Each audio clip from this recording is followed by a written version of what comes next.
Podem sentar, meus irmãos, Deus abençoe.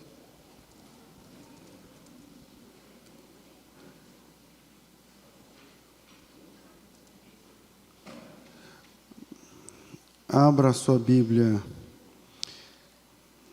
no segundo livro dos Reis de Israel, capítulo de número 19. Segundo livro dos Reis de Israel, capítulo 19.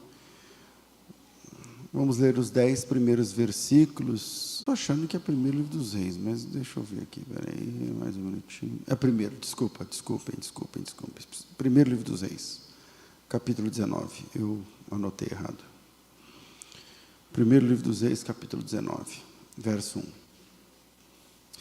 Acabe fez saber a Jezabel tudo quanto Elias havia feito e como matara todos os profetas à espada.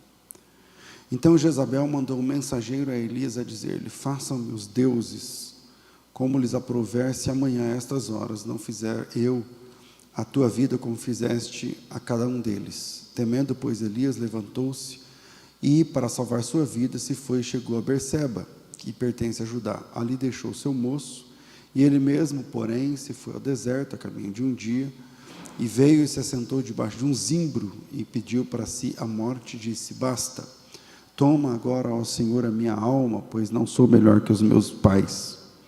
Deitou-se e dormiu debaixo do zimbro, e eis que um anjo o tocou e lhe disse: levanta-te e come. Olhou ele e viu junto à cabeceira um pão cozido sobre pedras em brasa, e uma botija de água. Comeu, bebeu, tornou a dormir. Voltou a segunda vez, o anjo do Senhor tocou-lhe e lhe disse: levanta-te e come, porque o caminho te será sobre modo longo.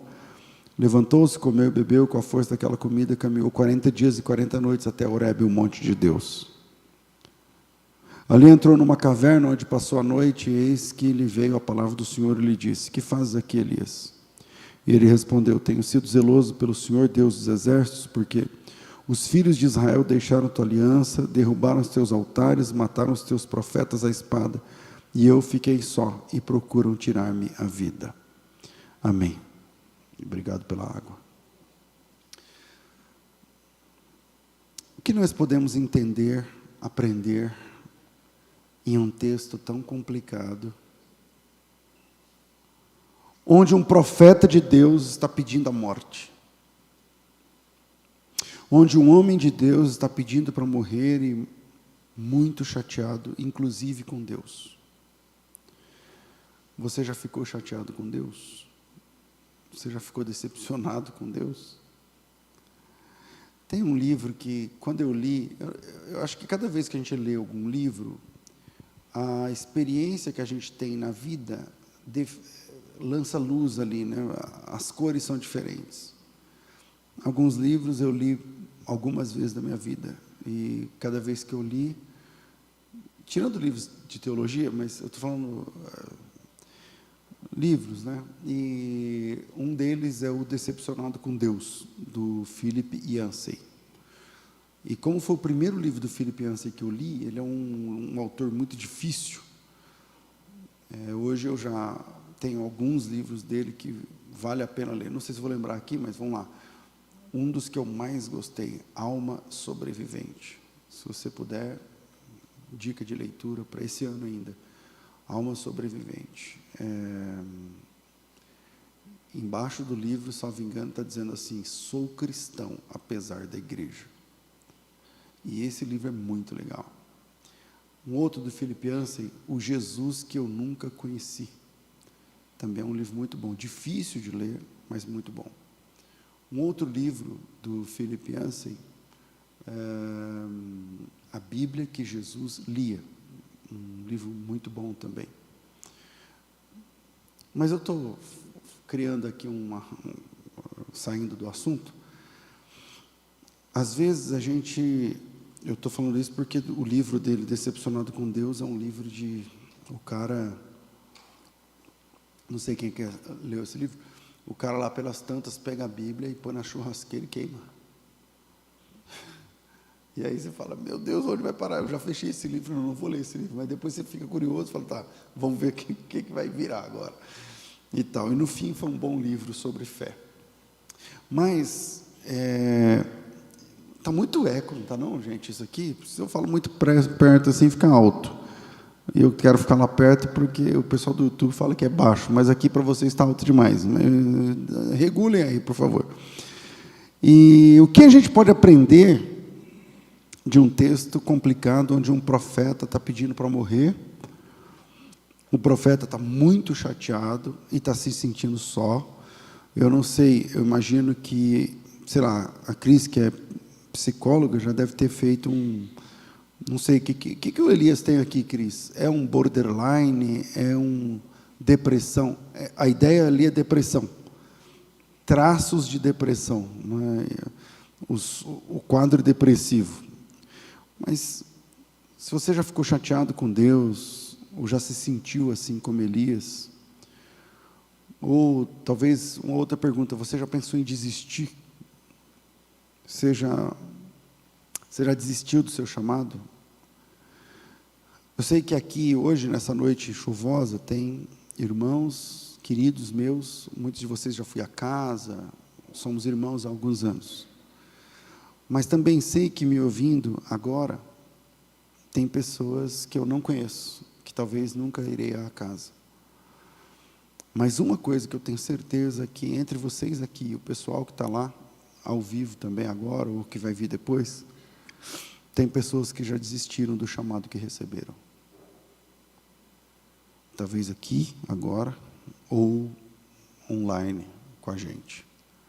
Com certeza, me ouvindo agora, nesse momento, tem pessoas que já desistiram do chamado que receberam.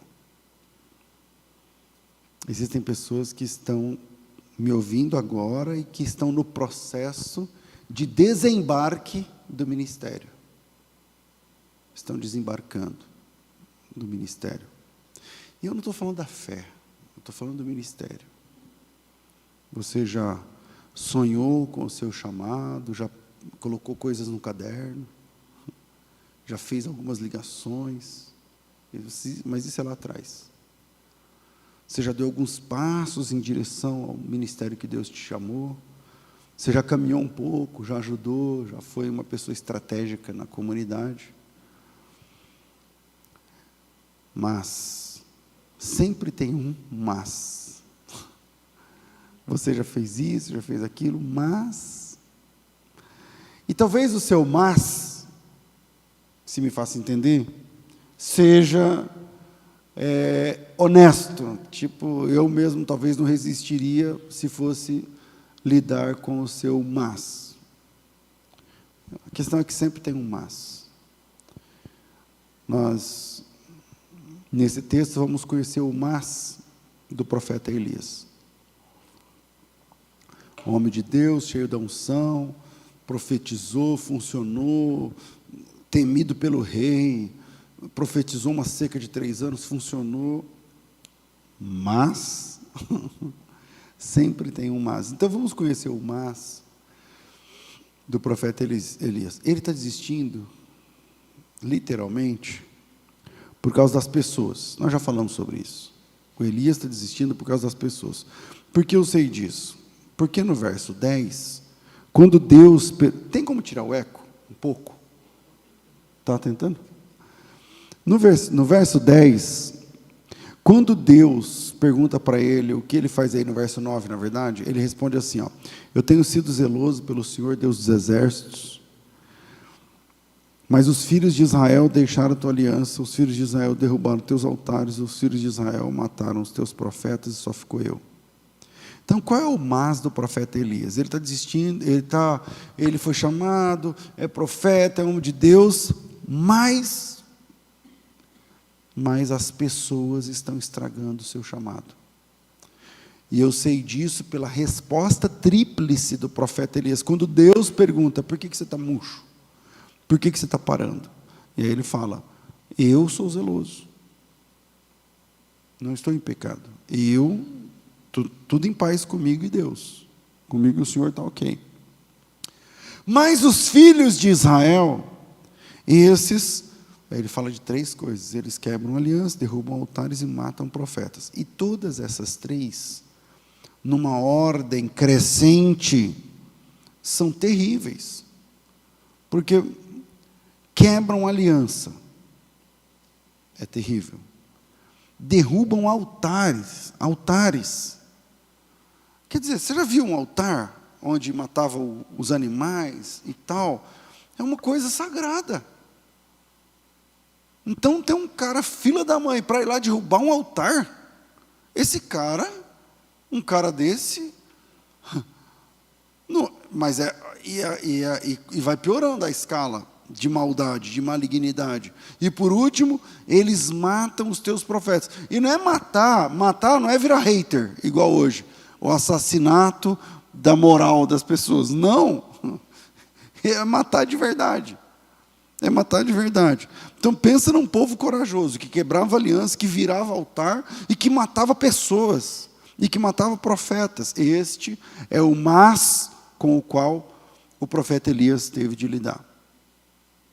E aí Elias fez uma conta, e nessa conta, ele chegou na conclusão que você chegou por estar desembarcando. Eu não preciso disso. O Elias faz uma conta e falou assim, não, peraí, não compensa. Não compensa ser uma referência de Deus num contexto onde a gente vive. E Elias põe na balança e descobre que é muito difícil ser um homem de Deus numa geração corrupta. E aí entra a síndrome que eu vou chamar aqui, eu não sei se tem isso aí, não deve ter na psicologia, tem na minha cabeça só. Aí entra a síndrome do só tem eu. Porque o Elias fala, mataram todos os profetas e só tem eu. E só tem eu. Se você não conhece essa síndrome, se você viveu com a sua mãe, aí você vai lembrar. Porque mãe tem essa síndrome de só tem eu. Sabe quando mãe fica nervosa, você já viu? Não, porque se não for eu nessa casa, eu quero ver quando eu morrer, porque se não for eu aqui não vai, não sei o que e tal, quero saber e tal. No caso da mãe, parece que é verdade mesmo, né? Mas quando ela morre, também a coisa continua, é que o pessoal aproveita. Mas essa síndrome aí, que é muito presente nas mães, que eu inventei esse nome aqui de síndrome, como eu falei, síndrome do só tem eu, entendeu? E o Elias é acometido agora desse só tem eu. Então o pessoal vira altar, quebra aliança, mata profetas, e só tem eu. E só tem eu. E o Elias está assim, mas por que é que ele está assim? Por duas razões básicas. Duas razões básicas. Primeiro, está claro na resposta dele, na resposta tríplice que nós analisamos. A falta de compromisso das pessoas.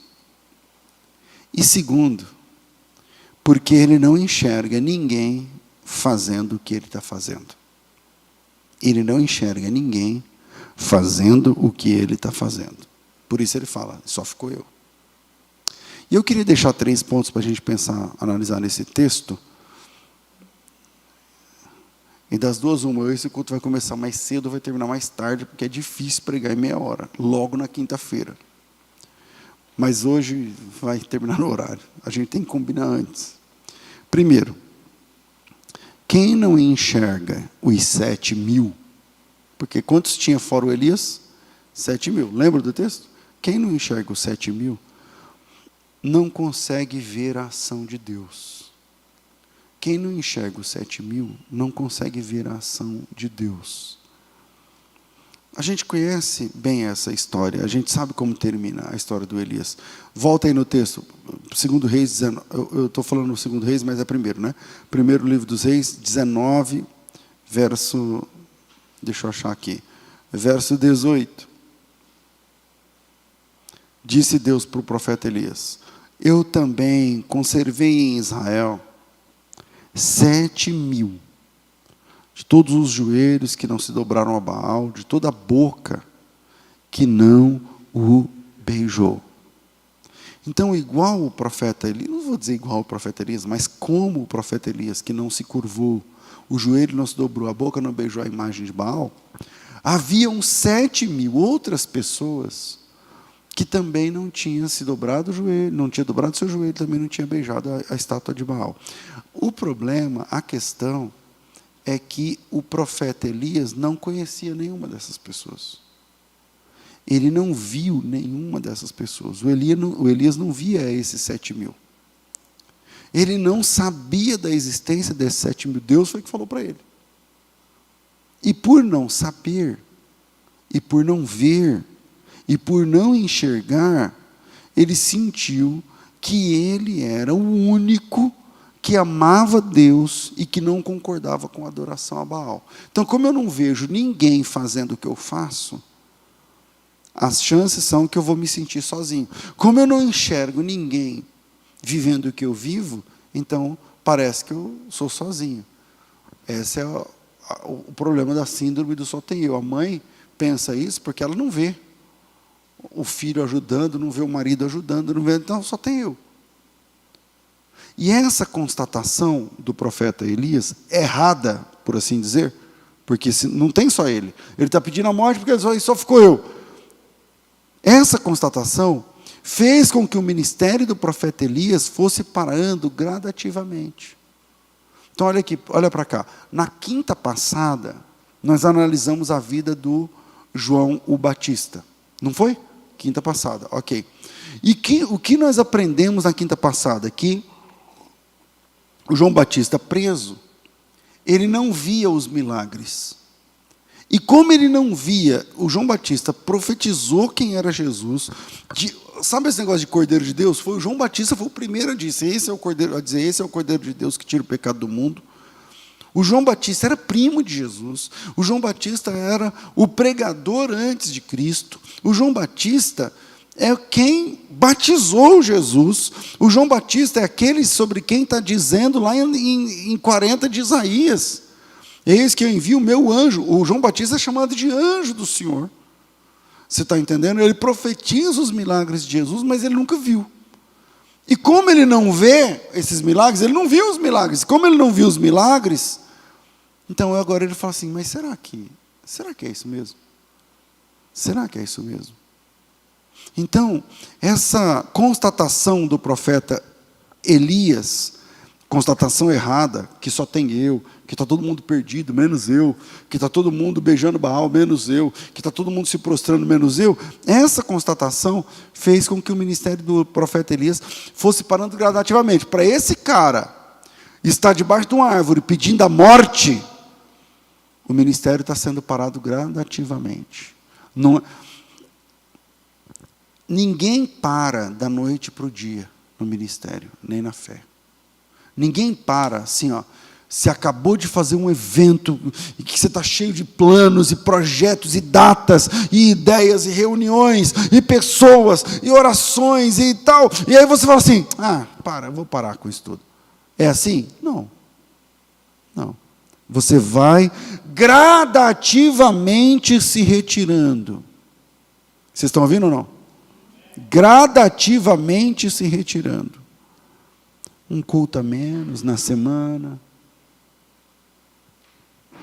um ministério a menos para cuidar esse ano, uma coisa a menos para me responsabilizar, uma responsabilidade a menos hoje, outra amanhã, até que um dia você decide dar o tal de um tempo.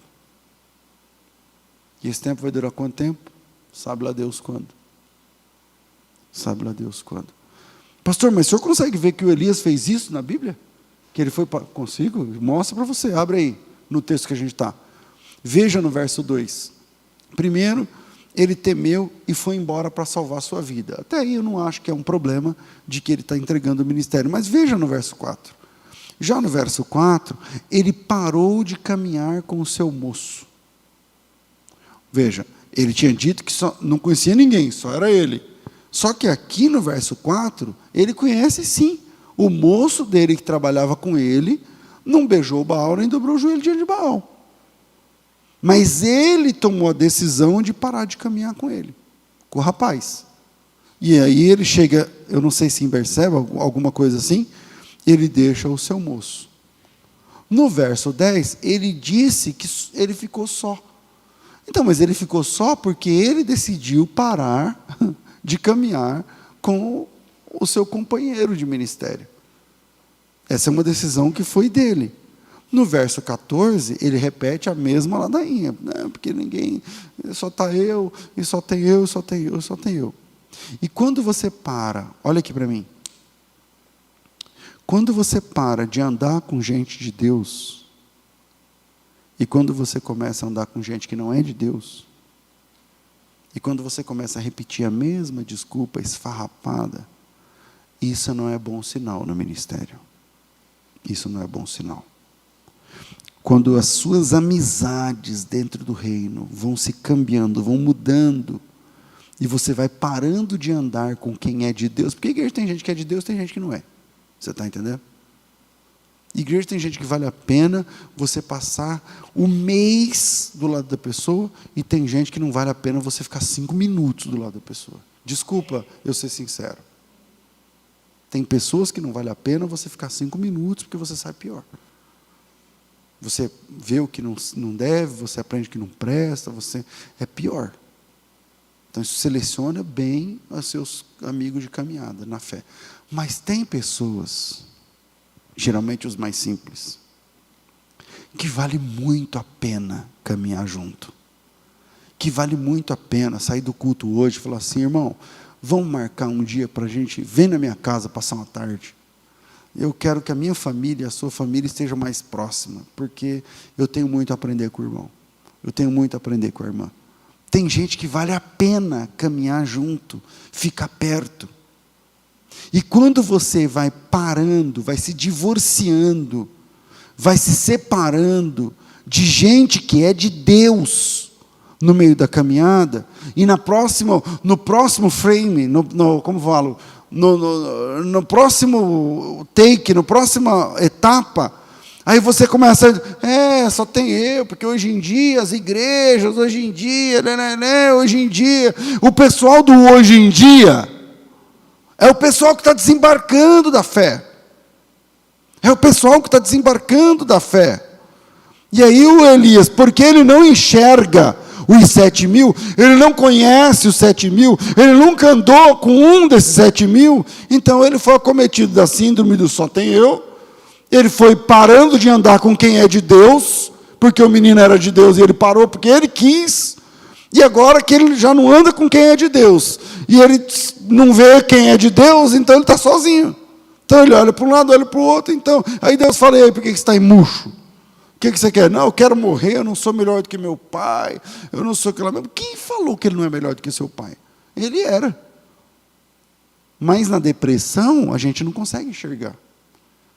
Não, porque não sei o que e tal, e só tem eu, agora está todo mundo errado, está todo mundo isso, está todo mundo aquilo. Segundo ponto, a maior lição da fé é que você não precisa ver nada. A maior lição da fé é que você não precisa ver nada. Fé é crer sem ver. É crer sem ver. Hoje, as pessoas querem pegar em coisas, só que isso é contra o sentido básico da fé. O que Hebreus 11:1 diz? Porque a fé é a certeza. Eu não lembro de qual é esse texto, mas vamos lá. Hebreus 11:1.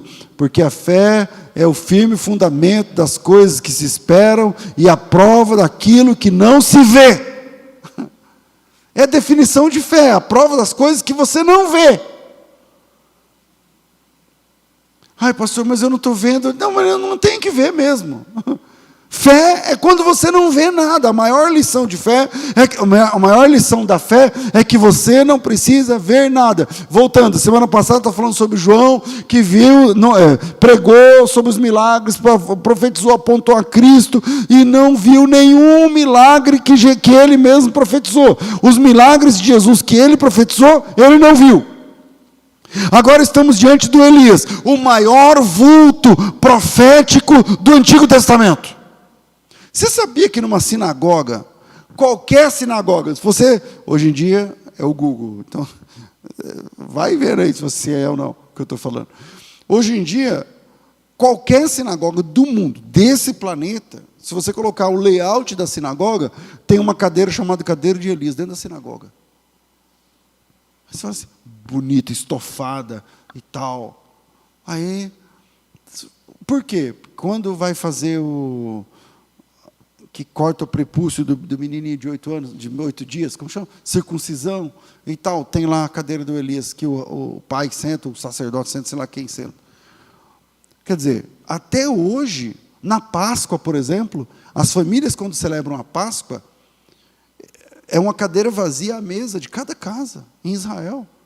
Em Israel, em qualquer lugar do mundo, aqui em Campinas, se tem família judia, no dia da Páscoa, é uma cadeira vazia à mesa. E se você perguntar, mãe, por que essa cadeira está vazia? Não senta aí que essa é a cadeira de Elias. Então, o maior vulto profético do Antigo Testamento é, sem dúvida nenhuma, o profeta Elias. E agora, ele está pedindo para morrer, porque ele não consegue ver ninguém se levantando contra Baal. Agora, por que ele não consegue ver? Isso significa que não tem ninguém? E esse é o ponto que eu preciso trabalhar com você. É nesse ponto que a gente precisa aprender uma lição importantíssima. Olha aqui.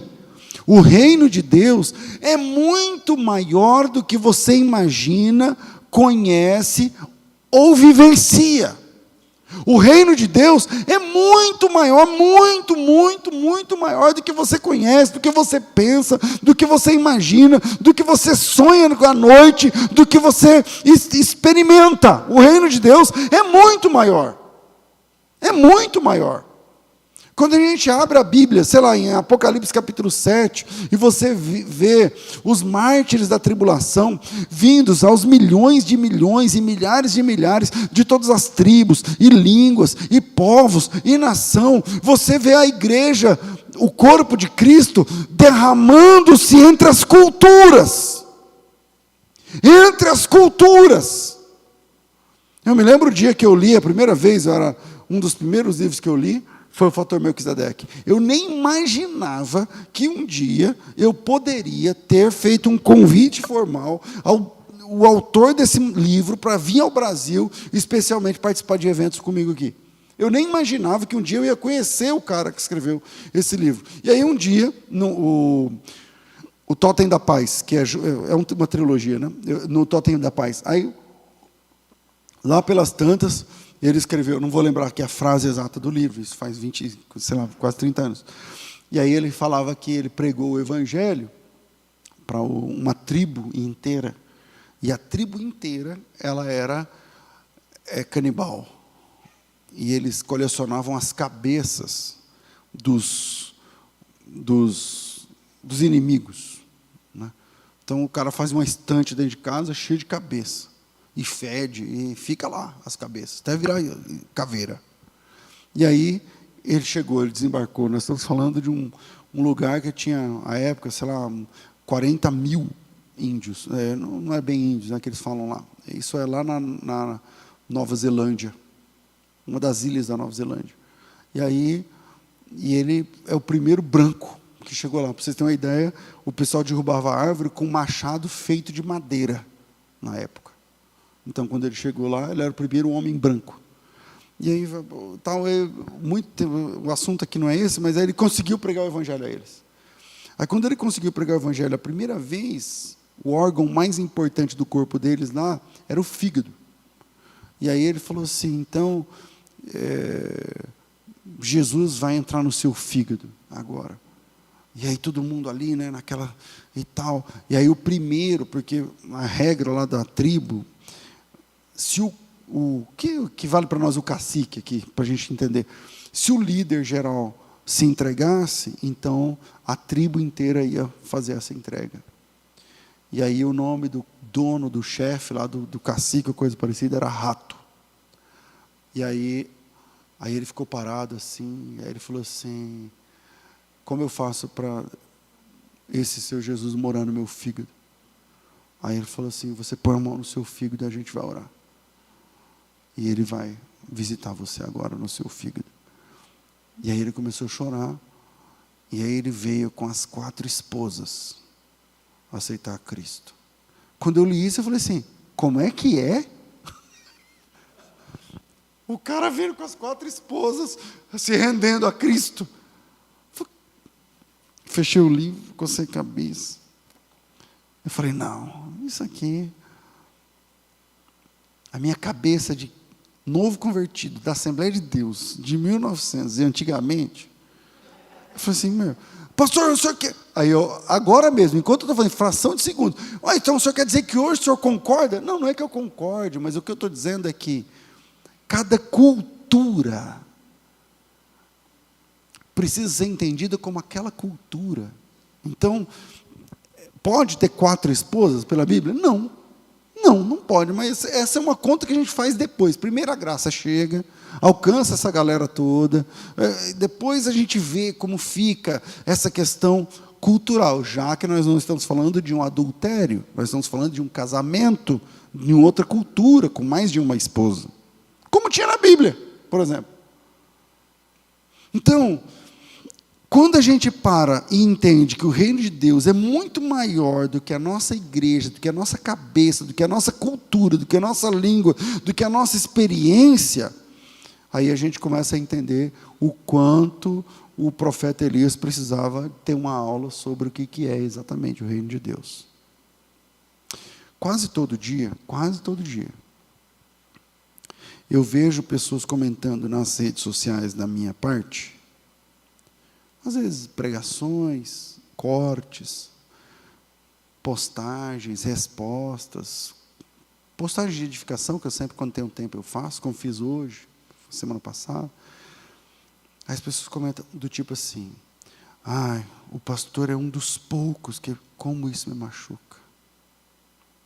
Como isso me machuca. O pastor é um dos poucos que ainda prega. Mas peraí, você conhece o que de reino de Deus? Para falar isso aí para mim. Você é daqui de Campinas?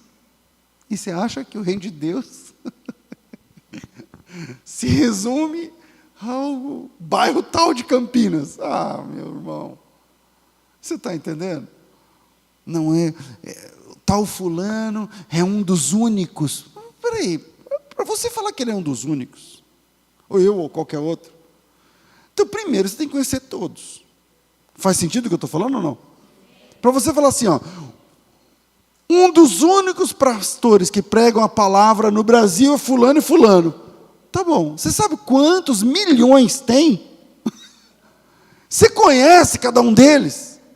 Você já ouviu a pregação de cada um?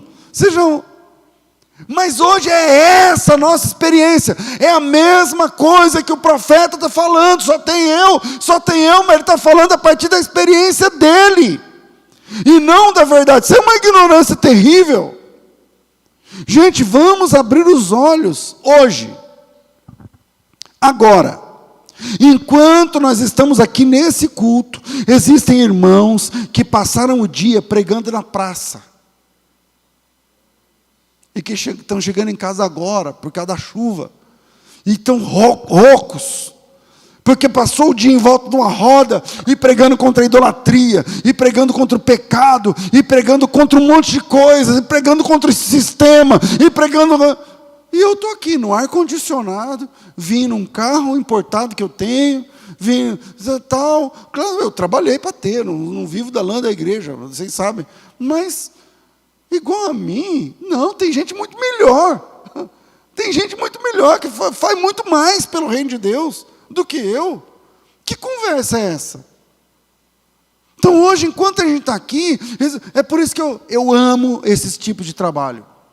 Eu vejo um cara pregando no trem, eu espero terminar, toda vez, na praça, não tem onde for, eu espero terminar e dou 100, 200, 300. Fala, está aqui, meu irmão, Deus mandou eu te dar. Ele nem mandou, foi eu que quero dar. Não, porque eu tenho isso com Deus. Senhor, a hora que eu... Não estou dizendo assim, não mandou, porque nem naquele momento eu não senti nada. Eu não preciso sentir. O cara está pregando o evangelho, meu irmão. Eu lá sei quantos filhos ele tem, o que ele deixou em casa, o que a mulher está fazendo de almoço, de janta. Você está entendendo? Agora, nesse momento, existem milhares, sem errar, milhares de igrejas abertas. Umas com muita gente, outras com pouca gente, outras com tanta gente que tem aqui agora, outras mais, outras menos. Milhares de igrejas cujos pastores levantaram cedo, enfrentaram o dia inteiro de trabalho. Como eu fiz hoje. Levantei 5 e pouco, fui trabalhar, é isso, estou aqui agora. Mas igual a mim tem um monte. E que agora estão cansados e cantando, orando, pregando, aconselhando gente, crente cabeça dura. Não, irmão, milésima vez, vem cá, e tal, não vai por aqui. E falando que Jesus salva e cura, batiza, vai voltar e tudo mais. Mas as pessoas miram nos escândalos. As pessoas, elas miram nos escândalos e apresentam essa ideia furada. Não, porque hoje em dia, quase nenhuma igreja. Mas você conhece todas. Olha aqui, se liberta dessa ideia furada, de que nós somos únicos, de que são poucos que não sei o que. Não é isso não.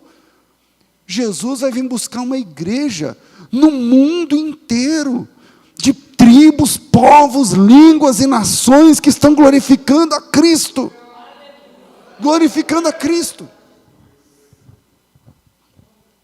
Eu tenho o privilégio de conhecer muita gente nesse meio. Muita gente. Hoje no programa, um pastor, que eu considero meu pastor hoje, chamou ele, vamos lá, porque ele faz um trabalho de missões. Sabe o que esse cara fez? O ano retrasado. 2021 é retrasado já, né? Sei lá. Sabe o que ele fez na pandemia? Mandou 89 jovens e adolescentes para a janela 1040. Jovens e adolescentes. Tipo 15 anos, 16 anos. Turquia, Egito e Iraque. Que treinamento? Não, vocês vão falar de Jesus lá. A gente arruma o dinheiro, vamos falar de Jesus lá. Pronto.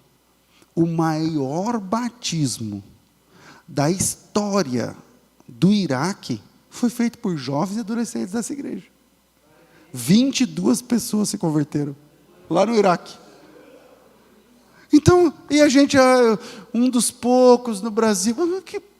Quem é você para falar isso? Então, a maioria das igrejas, coloque isso na sua cabeça, a maioria das igrejas são bênção, irmão. A maioria das igrejas são uma bênção. E a maior lição da fé é, você não precisa ver. Você não precisa ver nada.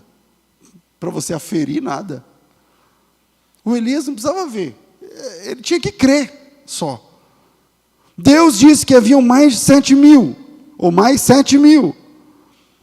Você já parou para fazer a conta na sintonia fina de estudo? Porque o Elias tinha profetizado uma fome de 3 anos e meio. O texto que nós estamos trabalhando é no final dos 3 anos. Tem 3 anos de fome. 3 anos de fome. Continua lendo o texto. Não, quer ver? Ó, uma página atrás, a gente está trabalhando o 1 Reis 19, né? O 1 Reis 18 é o rei, o próprio rei, conversando. Ó, muito tempo depois, veio a palavra do Senhor a Elias, no 3º ano, dizendo, vai, apresenta-te a Acabe, não sei o quê. Versículo 3. Acabe, é o rei, chamou Obadias, o mordomo, e diz, porque quando Jezabel exterminava os profetas, ele pegou 100 profetas, de 50 em 50 escondeu numa cova. Olha mais 100 aqui. Achamos mais 100 aqui. E disse Acabe a Obadias, vai pela terra e a todas as fontes de água, os vales, para ver se acharemos erva, para que salvemos a vida dos cavalos, das mulas, para que não percamos todos os animais. Olha a situação. Eu estou dando aqui só um contexto do que está acontecendo no capítulo 19. Tá? Fome, o próprio rei está perdendo tudo e tal. Aí Deus chega e fala assim para Elias, tem mais 7.000. Já tinha 100 no capítulo de trás, que o Obadias guardou. Aí chega Deus e fala assim para ele, tem mais 7.000. Beleza. Esses 7.000 comiam o quê? Eles bebiam o quê? Já pensou, num almoço, o senhor aí que tem restaurante, quantas marmitas você entrega, você sabe? Num dia bom. Fala aí para mim. 150. Qual foi o máximo, o recorde? 350. E o seu, do seu restaurante? No meu ministério. Já pensou 7.000? Para almoçar e para jantar? Como é que Deus cuidou desses caras? Numa seca, que o rei não tinha água para beber. O rei. Como é que Deus cuidou deles? Não sabemos. Como eles viviam? Não sabemos. Onde eles moravam? Não sabemos. Como eles não se dobravam dinheiro? Não sabemos. Mas sabemos que eles eram de Deus, porque Deus está dizendo, e bem-aventurados que não viram e creram. Pronto. A maior lição da fé é que você não precisa ver nada. E isso é libertador. Terceiro e último. Unidade é diferente de unicidade. Unidade é uma coisa. Unidade tem a ver com a união. Unicidade é quando você vira igual o desfile de Coreia do Norte. Que é tudo com a mesma cara, com a mesma roupa, com a mesma altura, no mesmo passo.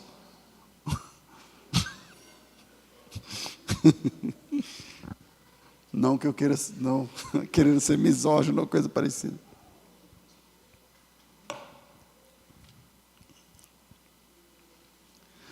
Unidade é diferente de unicidade. O que nós estamos vendo nesse texto? Existe um povo fiel, e que ninguém nunca viu. O Elias, por exemplo, nunca viu. Hoje, existe um povo fiel a Deus. Mais fiel do que você pensa. Mais fiel do que você pensa. Porque ser fiel na nossa geração, vamos pensar, por exemplo, os chatos, os juízes da nossa geração. O que é ser fiel para essas pessoas? A ser fiel é cantar hinos que não chamam Deus de você. Ah, porque falou você, então não serve para mim. Então, uma das primeiras coisas que eu me assustei ao estudar hebraico é que o Moisés chega em Deus e fala você o tempo todo. Você não sei o que e tal. E aí eu fico pensando, ué, mas como assim? E aí tá, é uma questão cultural. Não é uma falta de educação naquela cultura. Mas hoje, não, esse hino tem você para Deus, então não serve para mim. Então, hoje em dia não tem pessoas de Deus. Existem cristãos, nesse momento, morrendo pelo seu testemunho. Semana passada, deve estar na internet aqui, uma senhora foi presa, porque ela estava orando em espírito, orando sem palavras, na frente de uma clínica de aborto, nos Estados Unidos. Vocês viram? Alguns viram. O policial, ela falou, não, mas eu estou só parada. Não, mas você não pode se manifestar. Mas eu não estou me manifestando. Mas a senhora está fazendo alguma oração? Ela falou assim, estou orando na minha mente. Então vai presa. Então as pessoas acham que conhecem a Bíblia, porque viram medos de vídeos no TikTok de pessoas falando frases de efeito da Bíblia. Você conhece a Bíblia? Quantas vezes você leu? Lá em Marcos capítulo 9, eu estou falando isso porque o Elias disse, não tem ninguém, só tem eu.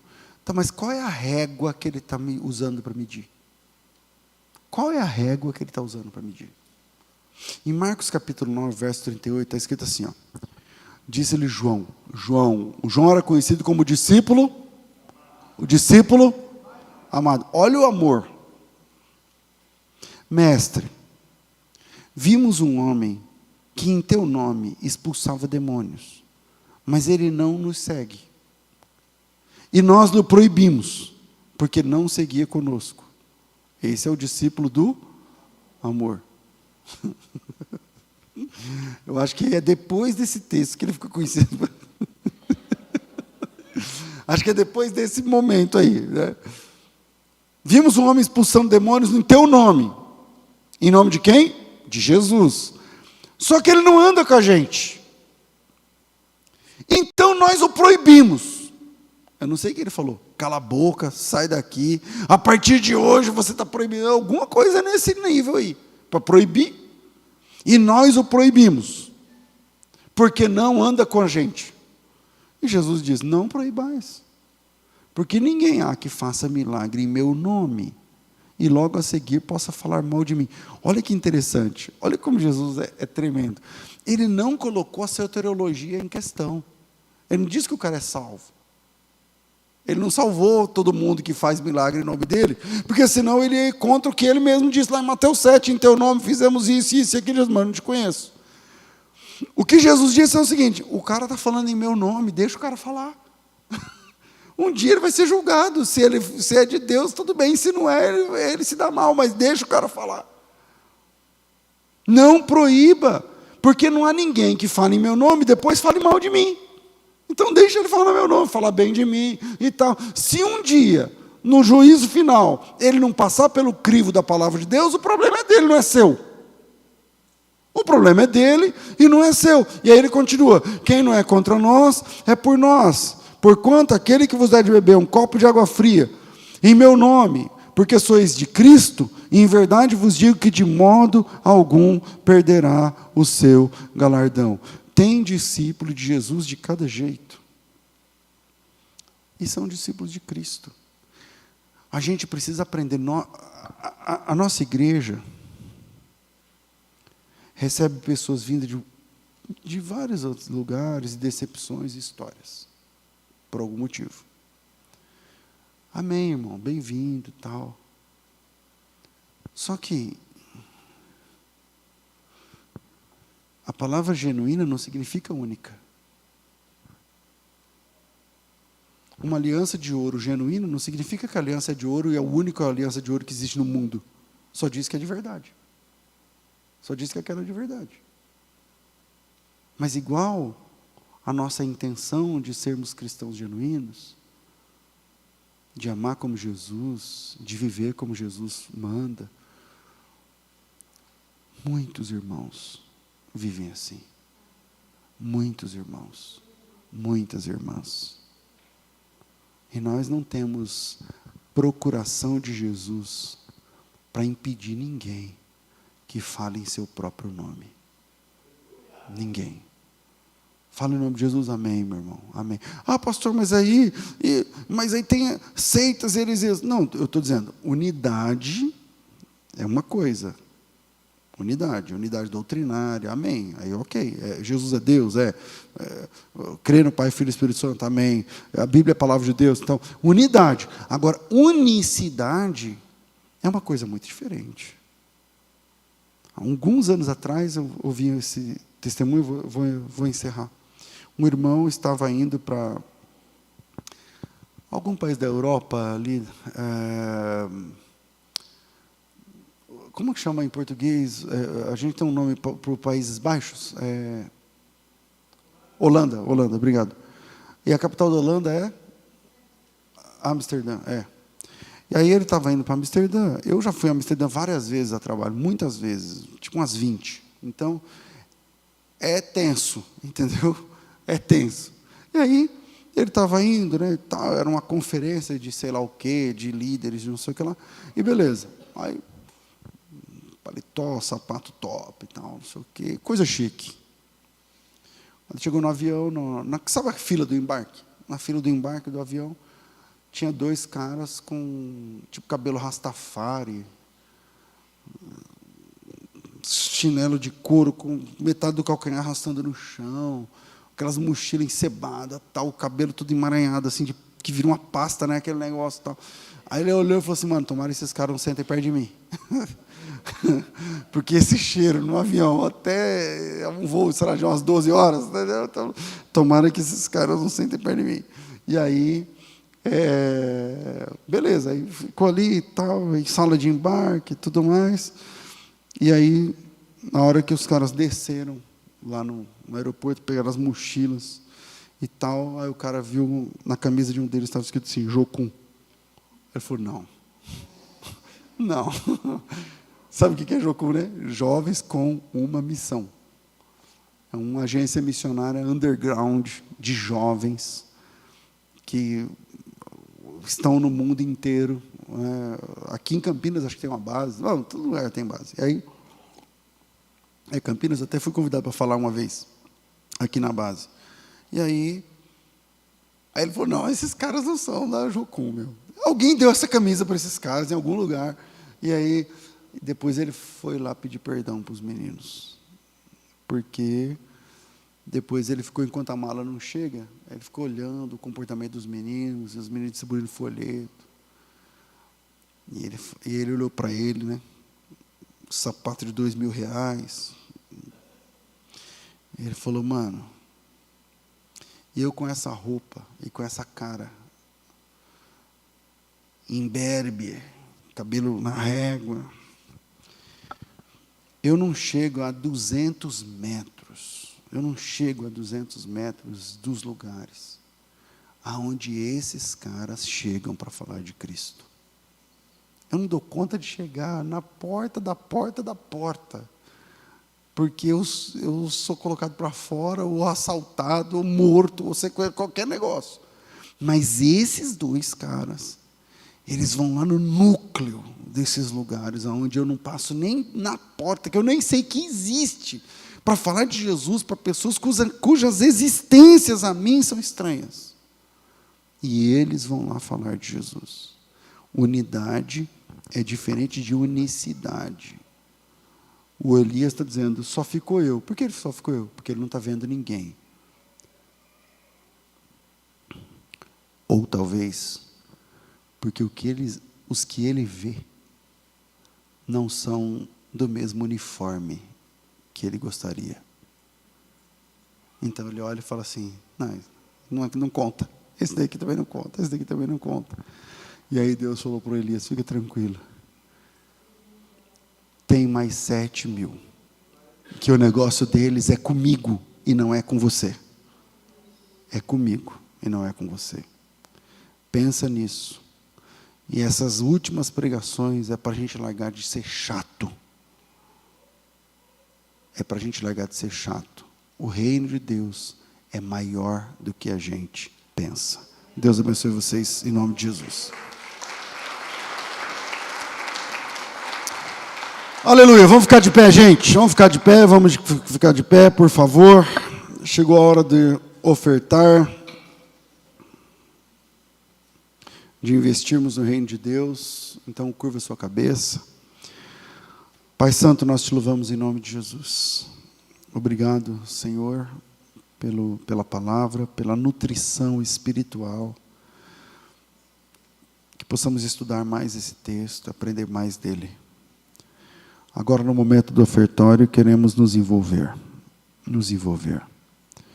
Abençoe, Senhor, os irmãos e irmãs que essa noite servirão a sua obra com os recursos que o Senhor bondosamente permitiu que chegasse à casa dos teus filhos.